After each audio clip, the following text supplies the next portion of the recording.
Ok, si me dan para poder compartir la pantalla. Sí, enseguida. Ok, buenas noches, ya estamos en Facebook. Muchas gracias por acompañarnos por acá un viernes más. Esta noche tenemos el gusto de tener al doctor Cristian Cruz de Honduras, que nos va a platicar sobre la estimación de un modelo GACH M bivariado. Así que bueno, pues muchas gracias por aceptar la invitación, Cristian. Dejo la palabra totalmente ahí a que nos cuentes sobre tu tema. Bueno, muchas gracias. Buenas noches a todos. Agradezco la invitación para poder platicar en esta charla que organizan las diferentes sociedades de matemáticas a nivel centroamericano. Y como dijo Damián, yo les voy a hablar eh, sobre la estimación bayesiana de un modelo GARS M bivariado. Ok, solo me confirman si están viendo la pantalla. Ya se Sí, mira. sí. Bueno, entonces, ¿de qué tratan estos modelos? Eh, bueno, así, de manera general, estos son modelos estadísticos que se usan para modelar la volatilidad en series temporales, eh, donde una serie temporal, pues, no es nada más que un proceso estocástico con variables aleatorias que dependen del tiempo. Entonces, ¿qué es la volatilidad? La volatilidad, pues, es un indicador de riesgo que es definido como la desviación estándar condicional de retorno de un activo, digamos, si estamos trabajando con series financieras. Pero en realidad la volatilidad sería la desviación estándar de cualquier serie temporal, ¿no? Donde nosotros estamos asumiendo que varía en el tiempo y por lo tanto no sería constante, ¿no? La volatilidad pues se refiere al nivel de incerteza o el riesgo asociado con el tamaño de las variaciones de un valor y muestra cuán grandes fluctúan los valores de un activo alrededor del precio medio, ¿no? O en términos más generales, qué tanto cambia la varianza o la desviación estándar con respecto a la media. Claro, en aplicaciones financieras, pues si nos estamos modelando el precio, entonces qué tanto varía el precio con respecto al promedio, ¿no? Entonces, eso sería. Eh, por tanto, modelar y predecir correctamente la volatilidad es crítico. Además que el modelado de la volatilidad de una serie temporal puede aumentar la eficiencia de la estimación de los parámetros. Note que aquí intuitivamente uno puede darse cuenta que a mayor volatilidad, mayor incertidumbre, dado que hay mayor variabilidad, ¿va? Y tener mayor variabilidad, pues implica que el precio, digamos, si estamos trabajando con datos de precio, puede aumentar o disminuir mucho en un intervalo de tiempo. Entonces, desde ese punto de vista, pues, sí se vuelve crítico intentar conocerlo, ¿va? Y predecirlo, ¿va? Porque de esa manera, digamos que las personas que toman decisiones se pueden preparar, ¿va?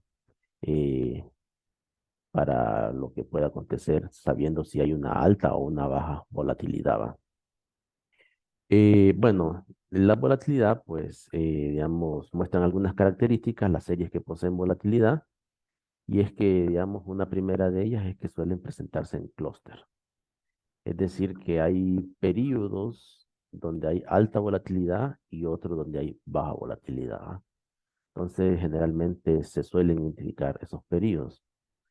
En segundo lugar, que la volatilidad evoluciona continuamente, es decir, que los picos de volatilidad son poco comunes y ocurren en situaciones un tanto extremas, ¿va? O tal vez cuando hay eventos externos que la provocan. Entonces, si estamos otra vez hablando de series financieras o precios, un evento externo como la caída de del precio del petróleo o el estallido de una guerra, eso genera incertidumbre y por lo tanto aumenta la volatilidad. Eh, una tercera característica es que la volatilidad no diverge al infinito, es decir, que fluctúa dentro de un rango dado, lo que implica que la volatilidad es frecuentemente estacionaria. O sea, nunca va a ser que la volatilidad es infinita. O sea, podrá ser muy grande, pero no infinita. Eh, y en cuarto lugar, que hay un efecto de apalancamiento, que describe cómo relacionar la volatilidad ante un aumento o disminución importante de la volatilidad. Entonces, hay como una correlación. Una alta volatilidad va a provocar un efecto en los precios y también una baja volatilidad. Bueno, hay muchos modelos que intentan medir la volatilidad. El primer paper que se publicó que intentó medir la volatilidad fue en el 1982, es decir, bastante reciente, y desde esa fecha para acá se han hecho muchas propuestas. Entonces, entre los modelos clásicos están los modelos GARCH, IGARCH, EGARCH, GARCH-M, TGARCH, etcétera. La verdad es que hay muchos modelos.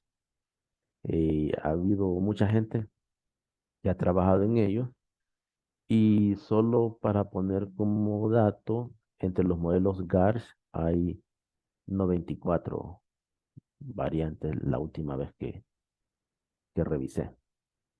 Entonces, o sea, hay mucha gente trabajando en ello porque obviamente eh, se está interesado en conocer la volatilidad porque, bueno, como ustedes saben, series financieras, la incertidumbre es algo que está en el día a día, entonces se quiere tener el mejor modelo para intentar predecirlo, ¿va? Y también está otra familia que se le llama los modelos de volatilidad estocástica, que, bueno, hay una diferencia entre los GARCH y volatilidad estocástica, y es que los GARCH suponen una ecuación determinista en la volatilidad, y los de volatilidad estocástica, como el nombre lo dice, es una ecuación estocástica. Ya, pero esos son detalles más técnicos. En todo caso, yo voy a hablar de los GARCH. Eh, entonces, hablemos del modelo univariado ARMA-GARCH-M. Entonces, un modelo autorregresivo de orden P y media móvil de orden Q y heteroscedaticidad condicional autorregresiva de orden K es dado por esta expresión que aquí. Estamos diciendo que el dato o la serie que estamos observando es igual a un valor medio más la conmutación regresiva. O sea, estamos diciendo que depende de sí misma hasta p periodos atrás, más una componente del error, U es el error, que también depende del error o los choques que pueden haber en la serie, y de H, donde H, si vemos aquí, U es el error, distribución normal con media cero y varianza H. Entonces depende del error o del choque y depende de la varianza. Y puede ser hasta K periodos atrás. Entonces al final estamos diciendo que el comportamiento de la serie es explicado a través de la media, P periodos atrás o sea, P observaciones atrás, Q choques y K volatilidades atrás. Eh, bueno, entonces esta sería la ecuación de la media, pero estamos asumiendo también que esta varianza, que es HT, también sigue un proceso autorregresivo, porque estamos asumiendo que no es constante. Entonces, al no ser constante, estamos diciendo que esa volatilidad depende de R volatilidades anteriores y de los errores al cuadrado, S atrás. Entonces, esta sería la expresión para la volatilidad. Entonces, tenemos una ecuación para la media y otra para la varianza. Y bueno, se pone una restricción aquí que la suma de los coeficientes de la volatilidad tiene que ser menor que 1 para que haya estacionariedad, ¿va? Es decir, de que la volatilidad no se va a ir al infinito. Ok, ese es el modelo univariado. Es decir, estamos poniendo que y de t de dimensión 1, o sea, es un escalar. O sea, estamos modelando solo una serie. Pero nosotros podemos generalizar a un modelo bivariado o en general multivariado, ¿ah? Y aquí pues estaríamos suponiendo que es un vector de observaciones. Tendríamos en el caso de 2 que es bivariado, tenemos dos, digamos, dos observaciones y cada observación pues tendrá su forma así, con las adaptaciones, va, la autorregresiva, la de media móvil y la de volatilidad, ¿va? Para cada componente, donde cada componente pues signo normal, media cero y varianza HT, y además estas volatilidades pues también tendrán su componente autorregresiva. Se vea de que aquí lo hemos analizado para dos, por eso esta primera sumatoria está en 2, pero puede ser multivariado de dimensión, eh, cualquier dimensión m, digamos, y entonces aquí irá hasta m. Y aquí pues además estamos colocando que las observaciones no solo dependen de sus propias observaciones, sino también de las observaciones eh, de la otra componente, y tanto para los errores y las varianzas. Entonces, así sería de forma escalar, pero lo podemos escribir en forma matricial, ¿va? Entonces, cuando escribe en forma matricial, pues se le llama como el PEC. Entonces, aquí, digamos, aquí abajo estaría la ecuación de observación, donde ya y de t son vectores. Y, y si, bueno, si nosotros hiciéramos el ejercicio de escribir esta expresión en forma vectorial, eh, tendríamos este de acá, donde ahora estas A serían matrices, entonces son matrices de coeficientes. Y la volatilidad, eh, HT, en este caso, HT mayúscula tendría que ser una matriz, dado que si es multivariado, U de t es un vector, entonces si es una normal multivariada, HT es matriz, entonces para que esto esté bien definido, ya dado que este es un vector y HT es una matriz, entonces lo que se hace es una vectorización de la matriz. Una vectorización triangular inferior, dado que HT ya en este caso sería una matriz de covarianza, ella es simétrica, entonces para no repetir valores, ¿no?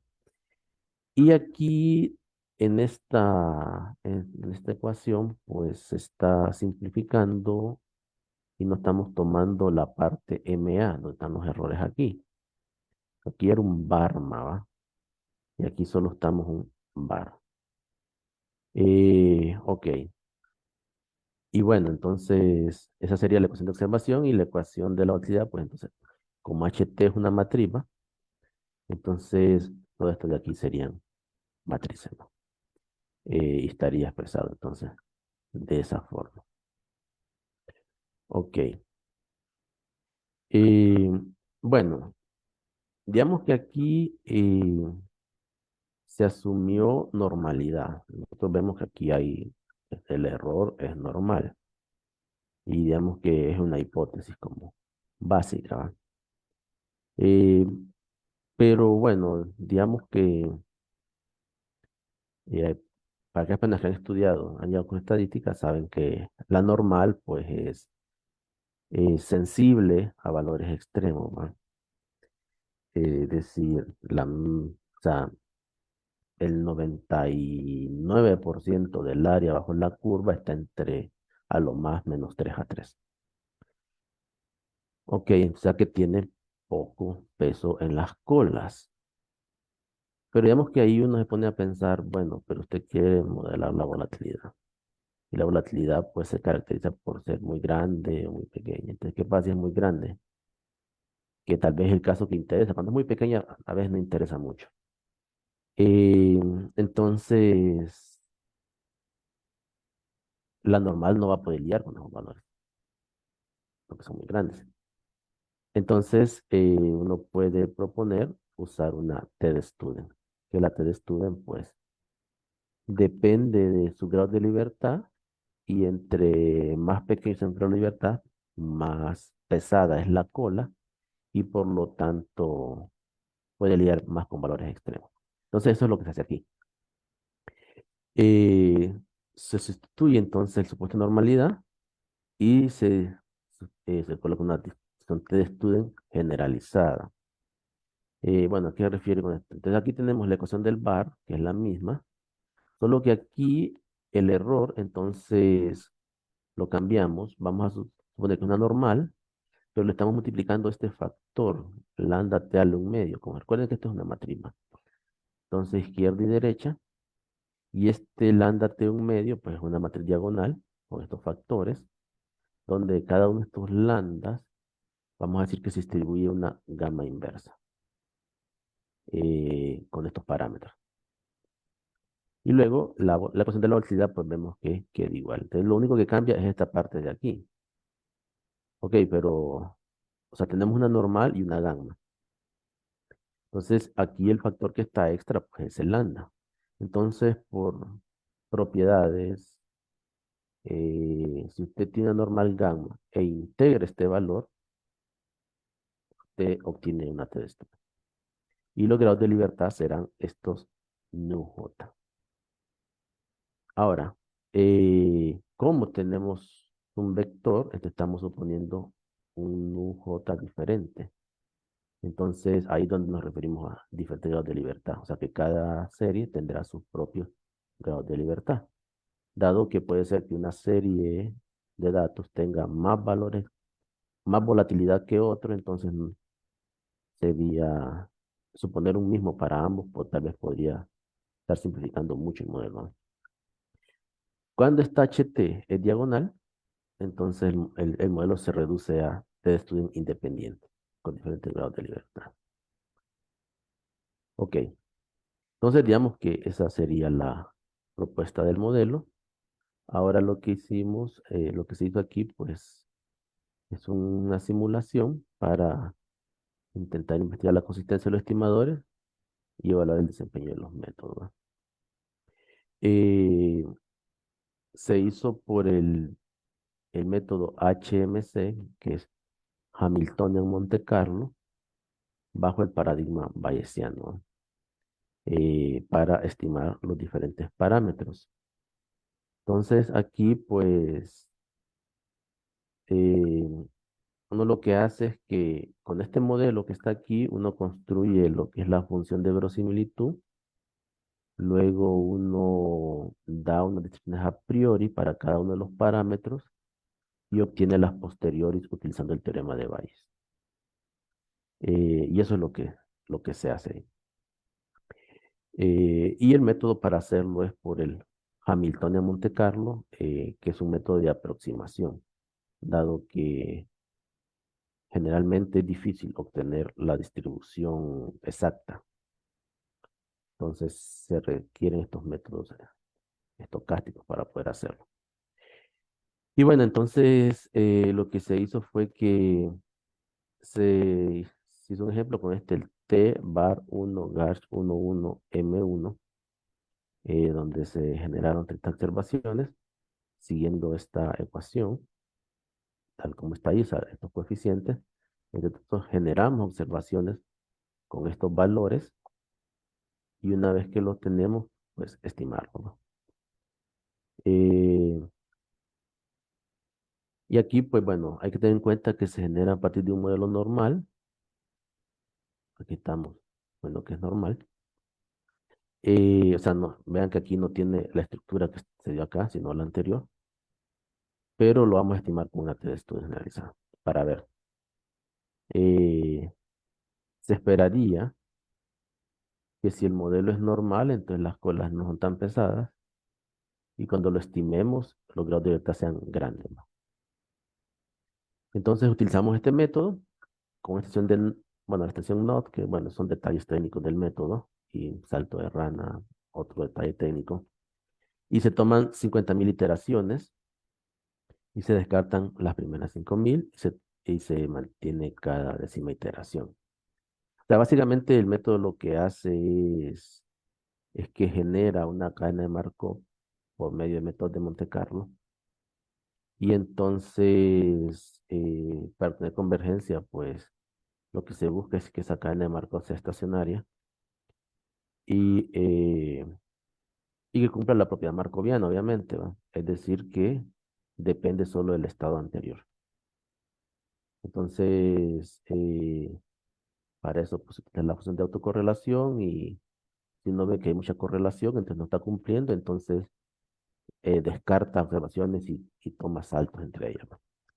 Ok, y bueno, entonces aquí están las estimaciones, ¿va? Los valores verdaderos son estos de acá, para cada parámetro, y la media estimada y un intervalo de credibilidad, 5%.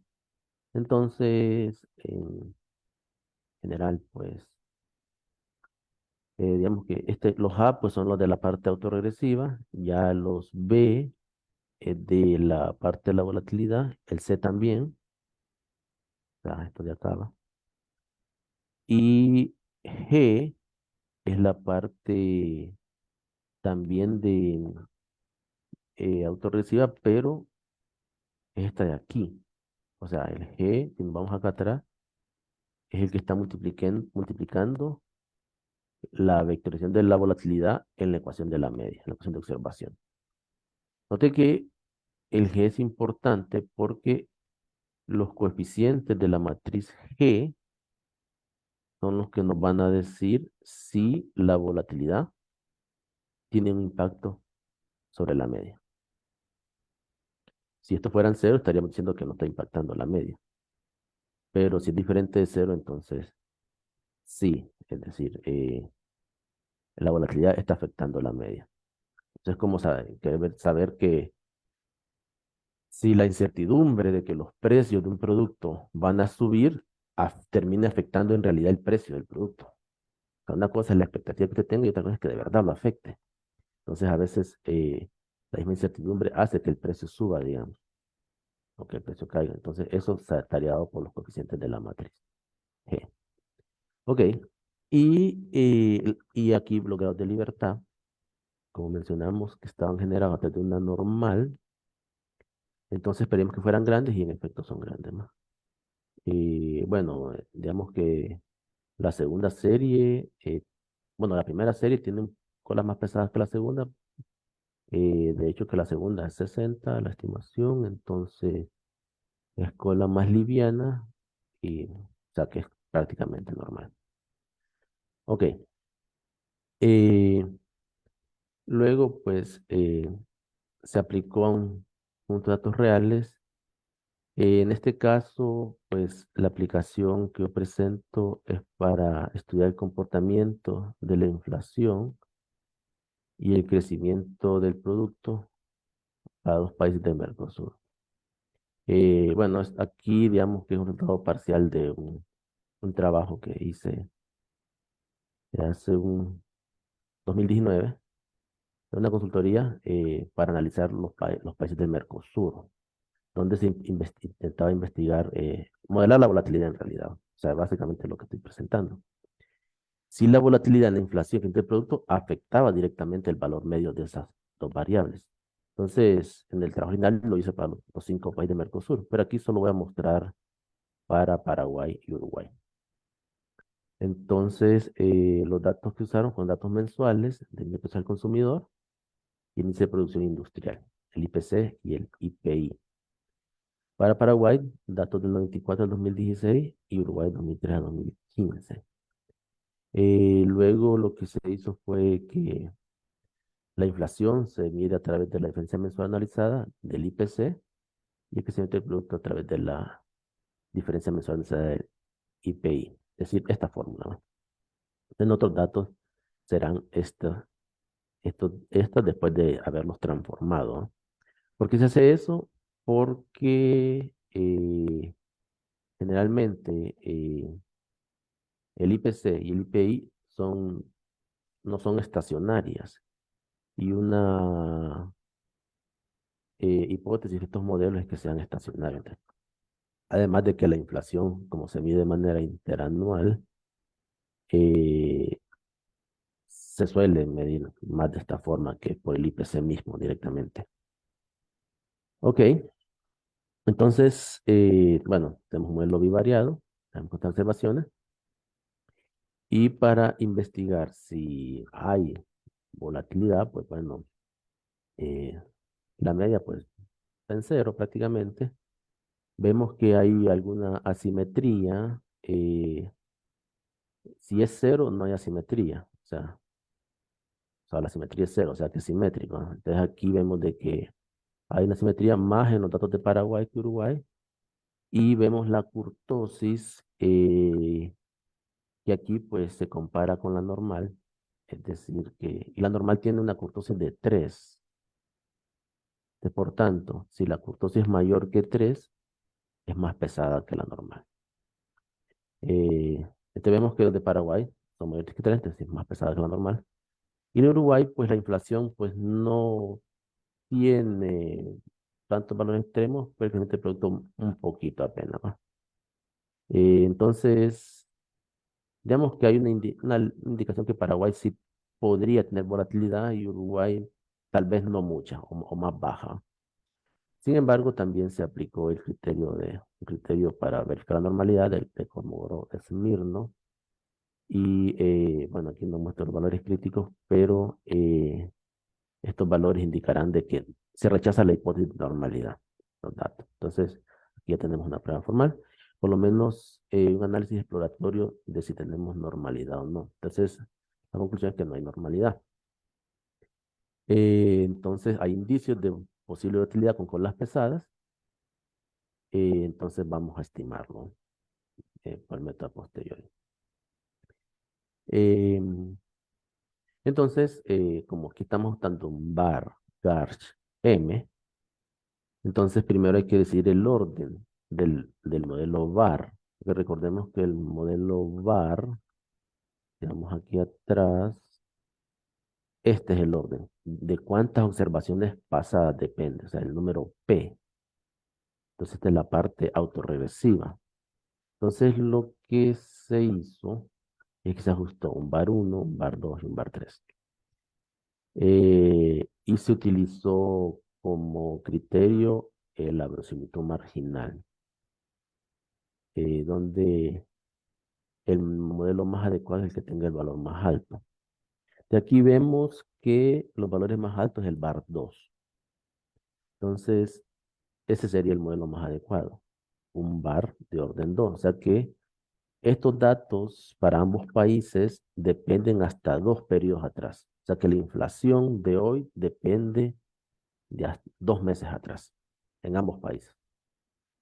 Y también el crecimiento del producto depende hasta 2 meses atrás, 2 periodos atrás. Eso es lo que está diciendo, porque es el modelo que mejor se ajusta.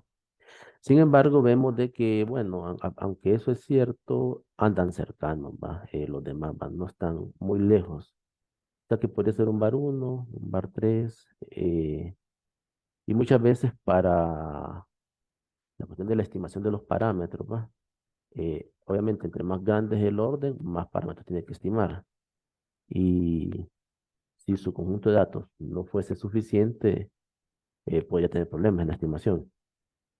Entonces, a veces, por cuestiones de ese tipo, o que definir los datos, se utiliza a veces algún modelo con orden menor, pero que no está muy lejos, ¿va? Ok, entonces, digamos que ya tenemos el orden, ¿va? Pero ahí está el orden sin la volatilidad, ¿va? Entonces, ahora se estima la volatilidad.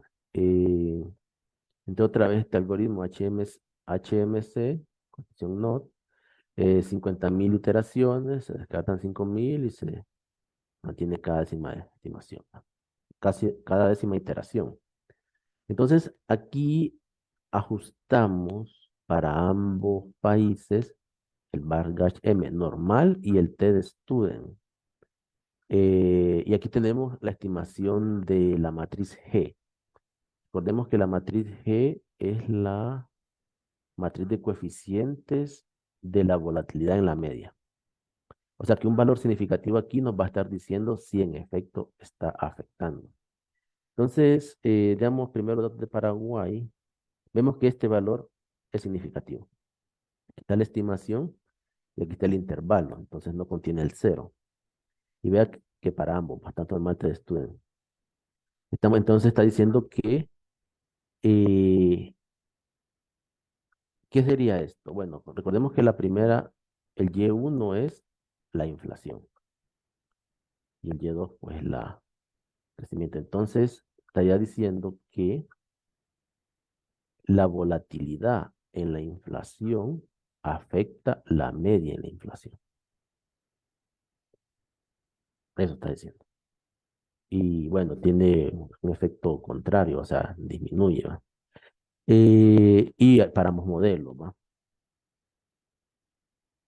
Aquí, bueno, aquí está este otro, ¿va? Aquí hay que tener en cuenta, tal vez faltó poner una nueva anotación, es que cuando uno está aquí, en el BEC, uno tiene las varianzas, pero también tiene la covarianza. Entonces uno lo que hace es que agarra la parte triangular inferior y lo vectoriza. Entonces, la primera componente es la varianza de la primera variable. La segunda componente es la covarianza entre ambas variables. Y la tercera componente sería la varianza de la segunda variable. Entonces, teniendo en cuenta eso, aquí tenemos la varianza de la segunda variable, porque esta sería la covarianza. Estamos diciendo que la varianza o la volatilidad en el crecimiento del producto afecta la media de la inflación. Eso sería. Entonces, si aumenta, si hay un crecimiento en la incertidumbre del crecimiento del producto de, lo, de ese país, eso va a tener un efecto directamente en la inflación de ese país. Y vemos que son significativos para ambos modelos.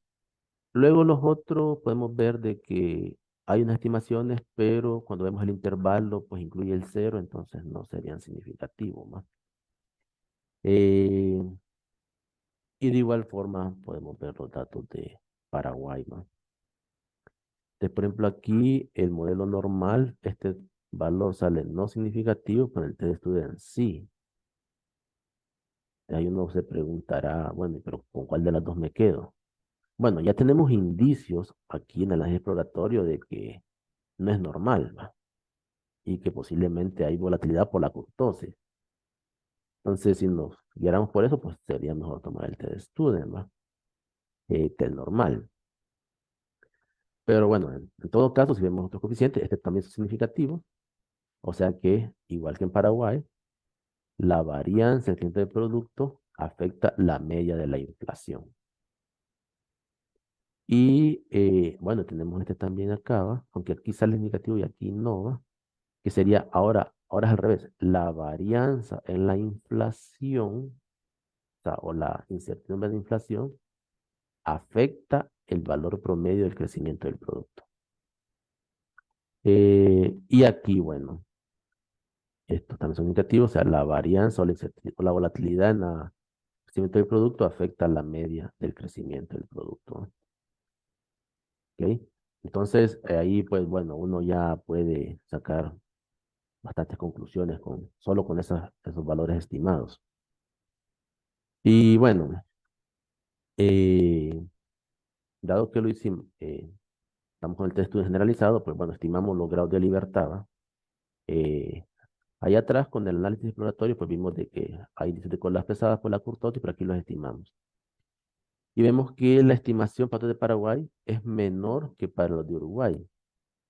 Y en la T de estudio, entre más pequeño sea, más pesadas son las colas. Entonces vemos de que Paraguay tiene colas más pesadas que Uruguay. Y eso, pues, va de acorde con esto, ¿va? La kurtosis fue más alta en Paraguay que en Uruguay, entonces debe tener colas más pesadas, el grado de libertad más pequeño. Entonces, digamos que ahí está todo consistente con lo que se espera. Bueno, una ventaja de utilizar el modelo de texto generalizado es que nos permite estimar los grados de libertad, ya que la formación de este modelo permite una mezcla de tal manera que se puede estimar un grado de libertad por cada serie de tiempo univariada. Y bueno, lo que mencioné, nótese que en Paraguay la estimación de la libertad es menor que en Uruguay, indicando que la extracción de sus datos tiene colas más pesadas. O sea, lo que acabo de decir, ¿no? Em, Bien, entonces digamos que ahí uno ya tiene varias conclusiones, ¿no? Algo que es de mucho interés para los economistas es algo que se llama la función de impulso-respuesta. que esto que es la respuesta a un impulso en un sistema. Es decir, la salida que se obtiene cuando se introduce un impulso en la entrada. Entonces, las funciones de impulso-respuesta se utilizan para representar cómo reacciona la economía a lo largo del tiempo ante impulsos exógenos, a menudo conocidos como choques, y se modelan con frecuencia en el contexto de un vector autorregresiva, que es lo que tenemos exactamente. ¿Ah? Entonces, aquí tengo el modelo, lo escribo nuevamente para el test student. Entonces, ¿de qué trata? Le vamos a dar un impulso al sistema. Se suponga que en el tiempo cero, U de cero, o sea, acá, es 1, 0. Entonces, lo que estamos diciendo es que hay un impulso solo en la primera variable. ¿Qué pasaría? La primera variable es la inflación. Si la inflación de repente crece en una unidad, pero solo la inflación, no el crecimiento del producto. Entonces, nos interesa ver qué pasa, o sea, el efecto que va a tener eso sobre el sistema en los demás periodos. Si no ocurriesen más choques, o sea, si los demás choques fuesen cero. ¿Va? Entonces, para hacer eso, bueno, uno se va a la formulación, ¿va? Entonces solo tiene un impulso, tiene un H0. Vea que aquí esto no va a estar porque estamos partiendo de que está todo cero y ocurre este impulso, que de esta forma, y de cero, pues va a estar dado de esta manera. Luego, como este es eh, eh, son recurrentes, ¿va? Entonces H1 ahora está de esta forma, tiene el impulso en cero, pero ahora Y de 1 depende Y de cero y de la volatilidad en uno. Vea que aquí ya no aparece el choque porque estamos viendo de que ya no hay más choque, ¿va? Y así lo vamos haciendo recursivamente a los demás, ¿va? Entonces, digamos que uno tiene la manera de ver, calcular todas estas variables para ese impulso.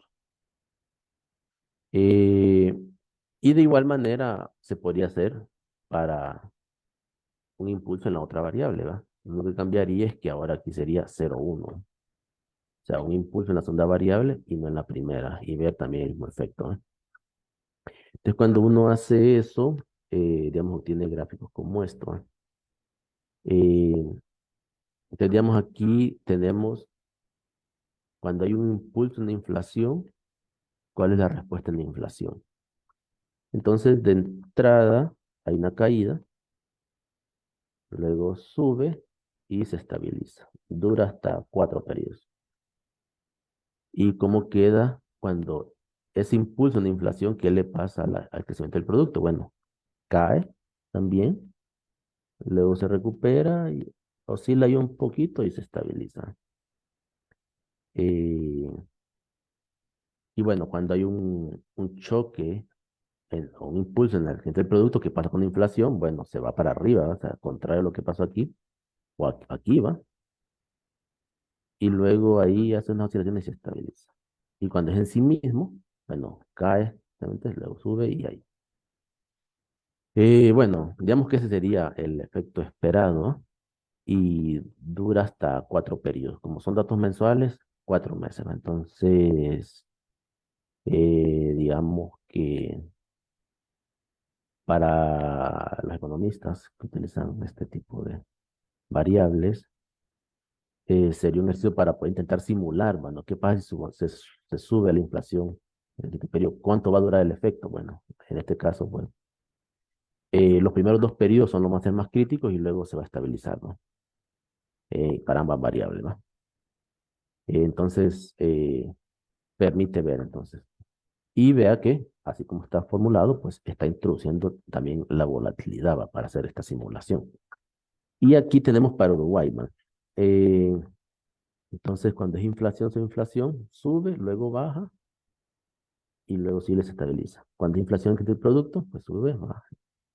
Vea que cuando hay un choque en el crecimiento del producto, este no provoca efectos en ninguna de las dos variables, ni en la inflación ni en el producto. O sea, hay un ligero cambio, pero está cercano a cero y luego es cero. ¿Eh? Y esto, digamos, que va de acorde al crecimiento del producto. Cuando nosotros vimos aquí, ellos son más cercanos a la normal, ¿va? O sea, la kurtosis no es tan alta, o sea que de por sí los datos así no tienen tantos eh, valores grandes, tenemos, y también aquí se corroboró. Entonces, ese está más cerca a la normal que los de Paraguay, entonces por lo tanto, este producto en sí no está caracterizado por valores externos, entonces es más robusto. Y bueno, finalmente, como conclusiones, este trabajo demuestra cómo los bar games sugerimos son bastante prometedores en términos de ofrecer modelos parsimoniosos para la covarianza condicional en el tiempo. También asegura que el modelo Vargas M, con tres choques de estudio generalizado, permite estimar diferentes niveles de pesajes en las colas para átomos bivariados, lo cual es una ventaja sobre el modelo tradicional de choque de estudio que asume un único grado de libertad para átomos bivariados, ¿no? Digamos que eso es importante y eso digamos que es una innovación que se hizo, porque generalmente se asume el mismo grado de libertad, pero digamos, no tiene dos tipos de datos muy diferentes, como ocurrió en Paraguay y Uruguay, usted estaría perdiendo información al asumir el mismo.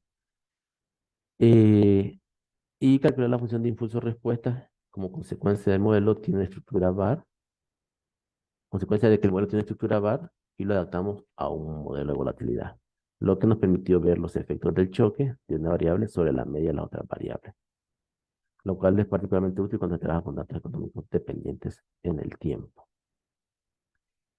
Y bueno, estas son algunas referencias que utilicé.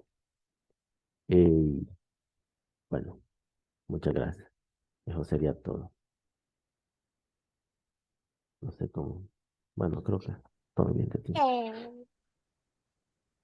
Bien, no sé si hay preguntas de los compañeros.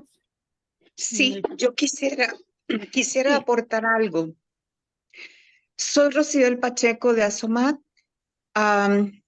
Quiero felicitar a Cristian y agradecerle su disposición para exponer tan interesante tema que en el diario vivir, ¿verdad? De los ciudadanos siempre nos estamos preguntando sobre inflación y sobre otras variables.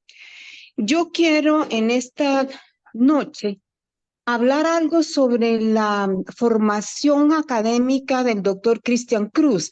Voy a quedarme corta, pero él es egresado de la licenciatura en matemática de la Universidad Nacional Autónoma de Honduras con en la opción de ingeniería matemática. ¿Es así, Cristian? Sí, sí, así es, Ok. correcto. Luego estudió ingeniería eléctrica industrial también en la UNAM. Sacó una maestría en matemática en el Instituto de Matemática Pura y Aplicada en del IMPA, Brasil, y tiene un doctorado en estadística de la Universidad Federal de Río de Janeiro, UFR, también en Brasil. ¿Qué intereses tiene Cristian? Bueno, estadística bayesiana creo que es una de las primeras, series temporales que usó ahorita en su charla, computación bayesiana, teoría de valores extremos, economía matemática, claro que sí, es una excelente combinación. Eh, el doctor Cristian Cruz es el coordinador de de las maestrías en la Universidad Nacional Autónoma de Honduras. Hace un excelente trabajo ahí, me consta, además de que yo fui su profesora hace algún tiempo y lo conozco. Y también trabaja en el Banco Central. El hecho de que Cristian Cruz esté en el Banco Central a mí me da cierta tranquilidad porque sé que él hace un buen trabajo. Además de eso, me gusta ver que las autoridades hayan respetado la meritocracia de Cristian y no metieron ahí, como en otras secretarías, a gente pues partidista y todo eso. Él no, él es un académico, un docente y un empleado realmente ejemplar. Y yo como su maestra y ahora colega, puedo decir que una de las facetas que a mí me gusta mucho de Cristian es que es una persona muy tranquila. Eh, tiene el concepto del deber metido hasta la médula, pero es tranquilo, no se acelera y además de eso tiene otra gran cualidad. Tiene la actitud de apoyar. Yo algunas veces, por ejemplo, ahorita en esta invitación, Cristian inmediatamente dijo, sí, lo voy a hacer. Otros colegas pedimos su ayuda porque es un elemento tan valioso y realmente tiene una disposición de servicio excepcional. Entonces hace que su calidad académica y su calidad humana se potencien y hagan de él un ciudadano que aporta a Honduras en todo lo que hace. Felicitaciones, Cristian, y gracias. Muchas gracias, profesor. Le agradezco mucho. Cristian, tenemos una consulta de Jennifer en el chat. Pregunta ella, ¿por qué al hacer las 50,000 simulaciones quita un porcentaje? ¿Lo hace al azar o es sistemático? Es sobre el ejemplo, creo. Sí, sí.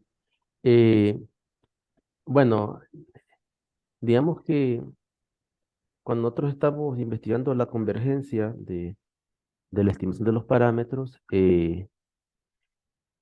nosotros tenemos que ver, o sea, la teoría dice que eso va a convergir, ¿va? Pero bueno, es un límite, ¿va? Que va hacia el infinito, ¿va? Lo que pasa es, digamos, que algunas cadenas tardan más en convergir que en otras. Entonces, a veces es necesario ir como probando diferentes números de simulaciones o iteraciones. Ahora, ¿por qué quitamos las primeras? Es porque ahí no ha alcanzado convergencia todavía. Entonces, dejamos solamente las iteraciones cuando ya vemos de que la convergencia fue alcanzada. Y eso se ve más que todo que cuando la cadena es estacionaria. Entonces, se le hace una prueba de estacionariedad y si pasa la prueba, entonces alcanzó la convergencia y por lo tanto los valores, las métricas posteriores ya se pueden tomar como estimaciones de los parámetros que estamos buscando. Entonces, es debido a eso. Entonces, es un poco al azar porque cuando el modelo es simple, a veces no es necesario quitar mucho, pero cuando es más complejo, a veces es necesario quitar más para ver la convergencia. Ok. Tenemos otra consulta de Leonel Martínez. Dice, ¿qué ventajas tiene el modelo Garch M bivariado sobre otros modelos Garch para capturar la relación entre riesgo y retorno? Ok, digamos que si uno se va al modelo Garch, el, digamos el original, el, el que se formuló inicialmente, ese modelo Garch no tiene esta parte, vamos a ver, esta parte de aquí, donde está el G, B, H, T. O sea que solo tiene el bar, esta parte de aquí, y luego esta volatilidad que está aquí encima. Entonces, el modelo Garch final, digamos, no estudia el efecto que puede tener la volatilidad sobre la media. Y en este trabajo, pues lo que estamos viendo es cómo la volatilidad afecta a la media. Entonces, este Garch M en realidad sería una extensión del Garch original, al agregar esta parte de aquí, esta G, vectorización de HT. Entonces, ahí en el Garch original modela por aparte la media y la volatilidad, pero no la forma como interactúan ambos. Entonces, digamos que esa sería una ventaja. Y bueno, como mencioné inicial en la introducción, hay varias ¿ah? variantes del GARS, ¿va? Como estas solo son algunas, ¿va? Entonces, todas ellas lo que intentan es intentar estudiar una característica particular de la volatilidad, ¿va? Entonces, si bien yo me centré en esta, pero digamos, la T-Gas lo que hace es que le pone un umbral, va, de que la volatilidad no va a sobrepasar un determinado valor, va. El E-Gas asume que la volatilidad es exponencial, o sea, esto es exponencial Gas. el IGARCH que asume una raíz unitaria, etcétera. Entonces, digamos que son diferentes propuestas y eso va a depender en sí de cuál es el interés particular del que está efectuando la modelación, ¿va? En mi caso, pues era intentar ver cómo la volatilidad afectaba la media. Eso es.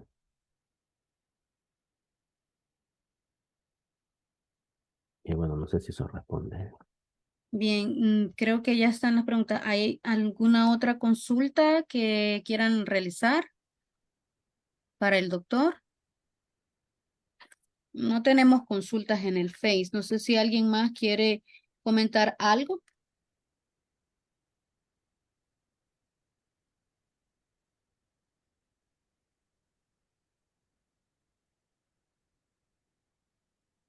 ¿No tenemos más consultas? Bien, creo que no. Bueno, doctor, agradecerle. Es un tema muy interesante y sobre todo la aplicación. Eh, Muchas gracias por su participación, por habernos compartido ese interesante tema. Y queremos, pues, en nombre de la Asociación de Matemáticos del Salvador, agradecerle mucho, así como todas las asociaciones que hoy estamos aprendiendo en estos temas. No tenemos más consultas. Muchas gracias. Bueno, muchas gracias a ustedes por la invitación y espero que tal vez a alguien este tema le haya sido de su interés y desee en un futuro, digamos, querer investigar o trabajar sobre este tipo de temas. Muchas gracias a todos. Muchas gracias. Buenas noches a todos. Bueno, buenas noches. Gracias, Cristian.